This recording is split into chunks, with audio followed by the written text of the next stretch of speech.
Hi, this is Theo from PocketBlocks.com. Today I'm going to review the Faber Castell Ondoro fountain pen. The Faber Castell Ondoro is quite different compared to other fountain pens.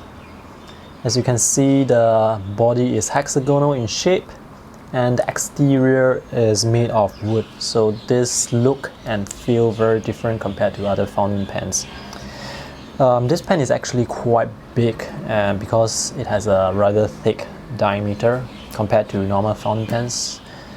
You can see here, as I compare the Ondoro versus the Faber Castell Ambition, this pen here has a bigger diameter.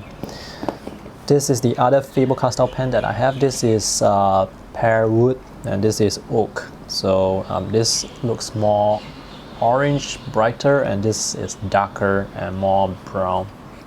But you can see the length of the pen. So the Ondoro is slightly shorter and also thicker. I will review the Ambition in a separate review. Let's take a closer look at the cap. The cap is very glossy and the finishing is very nice. It has a spring-loaded clip, so it's something like this. And when you open it up, it reveals the nib. And when you put it back, you have to make sure that it fits the shape of the cap, because the cap is hexagonal as well. But it's really very easy to put it back. One thing about the cap is when you put the pen back into the cap, there is some sort of a cushion feeling to it. It's very nice. So it's not, even though the interior is still metal, but when you put the pen in, there is some sort of a very subtle cushion feel to it. So that's very nice. And this is the tip. This is the nib that came with the pen. This is a medium nib. You can choose between fine, medium, and broad. Notice that there is no breather hole at the end of the slit here. So usually for fountain pens, they have this little breather hole. See this little circular hole at the back of the slit, so that is missing from this Faber Castell Ondoro nib. Anyway, this is, if I am not wrong, a generic nib from Faber Castell. You can replace this nib actually quite easily. Later I'll show it to you. And at the back of the nib is the grip section. You can see that it's concave here and it's also very glossy, very reflective. And then it goes into the wood section. Let me show you how you can change the nib. You just have to twist the body to remove the grip section from the body first. This pen comes with a converter, and this converter is actually larger compared to other brands.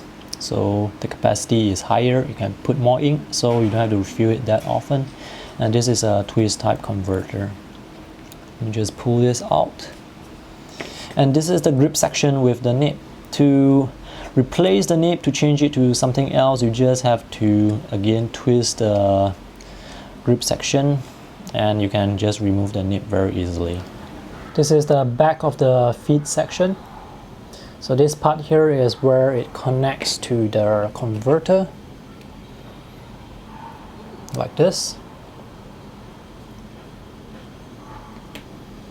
And this is the grip section. You can see through. It looks like it's polished inside as well, although not as glossy. For example, let's say I want to change this nib to this other nib here. This is the nib that I took out from the Faber Castell Ambition. So I'll just push it back in, make sure it's tight enough, and then put back the converter and put back the body. It's really very easy. Now let's ink this pen up and write something or draw something. The ink I'm using today is the Sailor Kiwaguro. So let me just put this into the bottle and try and pick up some ink and put back the body. One thing to note about the wooden body is try not to get any ink onto the body, because it may be quite difficult to clean off the ink from wood.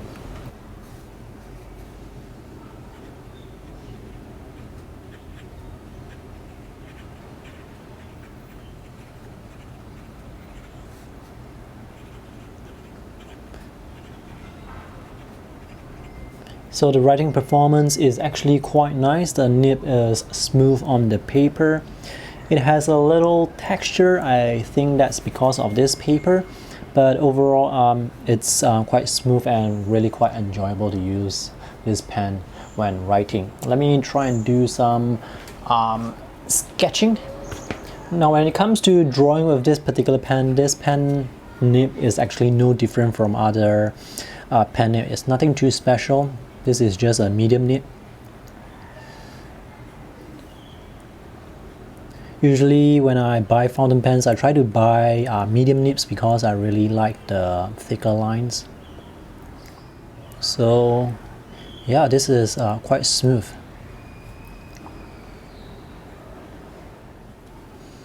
There is no line variation of any sort, so it's just one uniform line. Let me try and do some very quick hatching lines and see how well it does. So if you draw pretty quickly, it seems that the ink flow is still able to keep up, although the line starts to taper, which is not surprising. It should taper. Let me try and write on the other side of the nib. Let me turn the nib upside down and try and see if I can use it like this.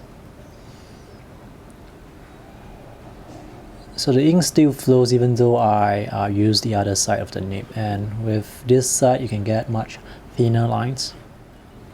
So I can now turn it back to get the thicker lines.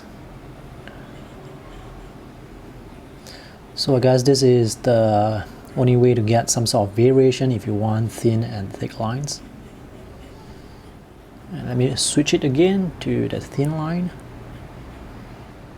It works quite well. So this is it. This is the Faber Castell Ondoro.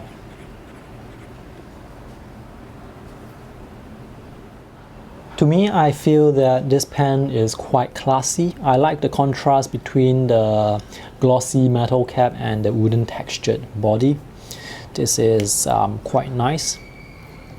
When it comes to writing satisfaction, writing comfort, I think this feels very good as well. The pen is slightly short, so if you want to post it, you can just put the cap at the back. However, this makes the pen slightly more heavy because the pen cap as it is quite heavy and it's quite big, as you can see. When I'm writing or when I'm sketching with this pen, I actually put my fingers on the hexagonal body most of the time.